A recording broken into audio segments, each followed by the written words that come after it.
Hoje eu tenho algo importante para falar com vocês sobre esperar.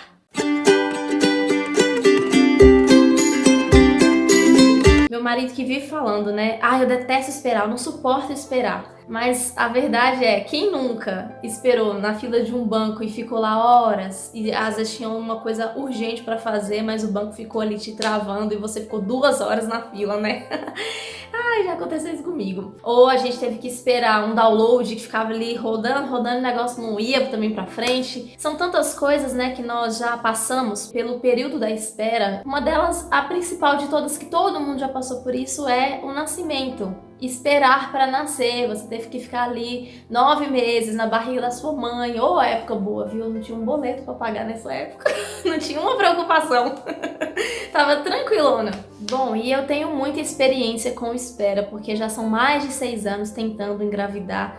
E todo mês, para quem é tentante, é uma agonia você tentar ali o mês e aí chega no final, vem a menstruação. Então todo mês você passar por isso durante anos e anos é uma espera horrível. Todo mês é aquela expectativa de ver ali o teste positivo e nunca acontece. E aí a gente fica assim, ai Deus, quando que vai acontecer? Quanto tempo mais eu vou ter que esperar? Mas esses dias eu tava lendo a Bíblia. Ô, Sansão, deixa eu gravar meu vídeo, Sansão.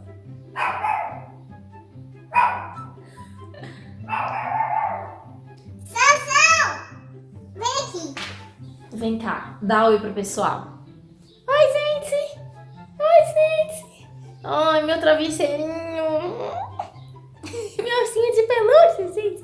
Esse cachorro é muito fofo. É o cachorro mais fofo do mundo, não é? Ai, gostoso! Ai, gostoso!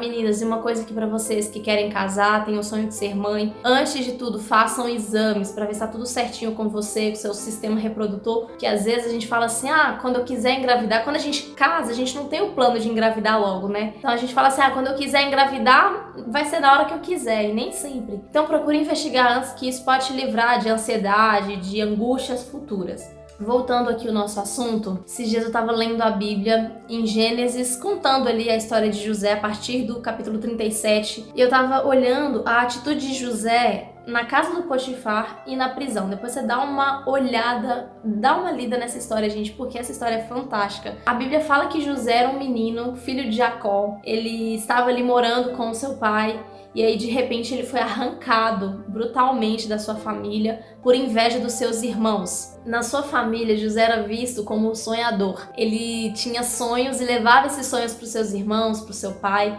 E um desses sonhos era que o sol e a lua e as estrelas estavam se curvando diante dele. E aí isso gerava um certo ciúmes, uma certa inveja nos seus irmãos. E acabou que ele foi vendido para o capitão da guarda, oficial do faraó, ou seja, um homem importante. E ele viveu ali na casa desse homem, servindo esse homem. E aí a fidelidade de José, ela era tão nítida, e a bondade do Senhor na vida dele também, que o próprio oficial reconhecia, via que ele estava sendo abençoado por causa de José. E aí em Gênesis 39, a partir do verso 2, vai dizer assim: O Senhor estava com José, de modo que este prosperou e passou a morar na casa do seu senhor egípcio. Quando este percebeu que o Senhor estava com ele e que o fazia prosperar em tudo que realizava, agradou-se de José e tornou-o administrador de seus bens. Potifar deixou a seu cuidado a sua casa e lhe confiou tudo o que possuía. Desde que o deixou cuidando de sua casa e de todos os seus bens, o Senhor abençoou a casa do egípcio por causa de José. Mas aí o cenário muda. Acontece uma treta lá na casa do Potifar e José é mandado para prisão. Eu não vou contar a história para isso despertar um interesse em você ir lá e ler a história, tá?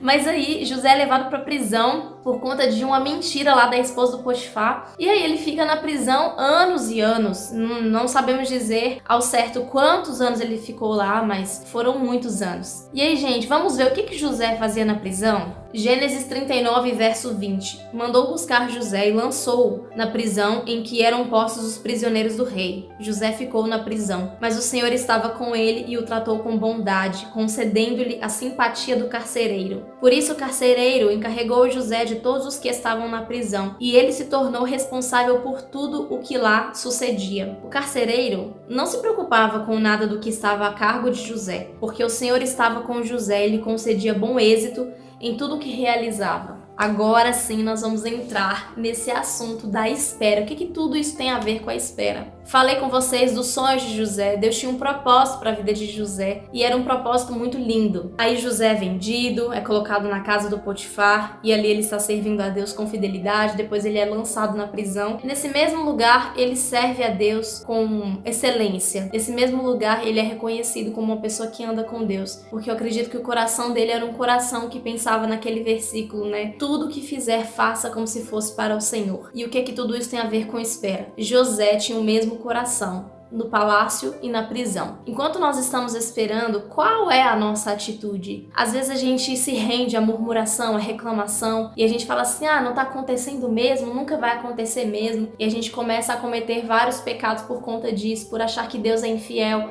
que nunca vai acontecer, que nunca vai dar certo. E sabe, gente, eu já caí nessas, de reclamar, de murmurar, nessa questão de ter o filho, mas cada dia eu tenho entendido e visto que o que eu estou fazendo no meu momento de espera? Eu quero ter um filho. O que eu tenho feito para isso? Eu tenho feito atividade física, eu tenho cuidado do meu corpo, eu tenho me alimentado bem, eu tenho cuidado das minhas emoções para receber um bebê, eu tenho me programado para que isso aconteça. Eu quero ir para uma faculdade. O que você tem feito nesse momento de espera? Você tem estudado? Você tem se dedicado? Você tem se planejado para isso? Mas eu quero casar. Você tem se programado financeiramente para isso? Porque casar é caro. Você tem honrado seus pais? Você tem cumprido esses princípios? Que a gente pensa assim, vou estar livre dos meus pais e vou cair no meu casamento feliz da vida porque saí da casa dos meus pais. Não é assim que funciona. Você tem honrado seus pais? Você tem sido um filho obediente, uma filha obediente? O que nós temos feito nesse momento de espera? Deus falou pra mim que eu vou sair por aí, vou pregar as nações, eu tenho um chamado maravilhoso, Maísa. Você tem ido em direção a esse chamado? Você tem estudado mais a Bíblia? Você tem passado mais tempo com Deus? O que nós estamos fazendo no nosso momento de espera? Que a partir desse vídeo você olhe profundamente para dentro de si, para os seus planos, para os seus projetos, para os seus sonhos e veja o que você tem feito enquanto eles ainda não aconteceram. Qual tem sido a sua atitude? Que não sejamos como José, que sabia que algo importante iria acontecer lá na frente, mas ele teve a mesma atitude no palácio e na prisão. Ele serviu a Deus. E é por isso que a Bíblia diz assim, que o Pai procura os verdadeiros adoradores que o adorem em espírito e em verdade. E essa adoração não se trata apenas do momento que você está lá na igreja com as suas mãos levantadas e cantando, talvez dentro da sua casa cantando. Não se trata de música, mas se trata de um estilo de vida. José tinha esse estilo de vida. Ele adorava a Deus, de fato, ele era um verdadeiro adorador. Ele estava servindo as pessoas como se ele estivesse fazendo para Deus. E nisso, ele tinha bondade de Deus. E Deus olha muito as nossas atitudes, aquilo que nós estamos fazendo. Será que nós temos reclamado muito? Murmurado muito? Será que nós estamos culpando a Deus por uma coisa que nós deveríamos estar fazendo? E aí mais pra frente, você lendo a história de José, você vai ver que ele interpreta uns sonhos depois de 2 prisioneiros da prisão. E aí esse sonho leva José pro palácio de volta, essa interpretação desses sonhos leva José para o palácio e a partir dali José se torna o governador do Egito. Gente, olha como é que o negócio virou. Dormiu na prisão e acordou no palácio.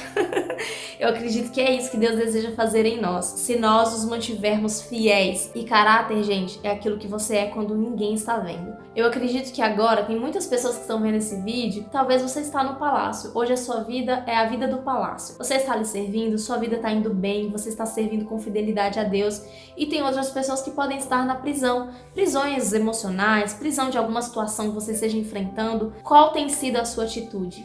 Vamos aprender um pouquinho com José, né, gente? E se você ainda não é inscrito aqui no canal, se inscreva, compartilhe esse vídeo, manda esse vídeo para uma pessoa que está enfrentando um período terrível de espera. E se você ainda não me segue lá no Instagram, só Maísa Oficial, tá bom? Vejo vocês na próxima quarta. Beijos!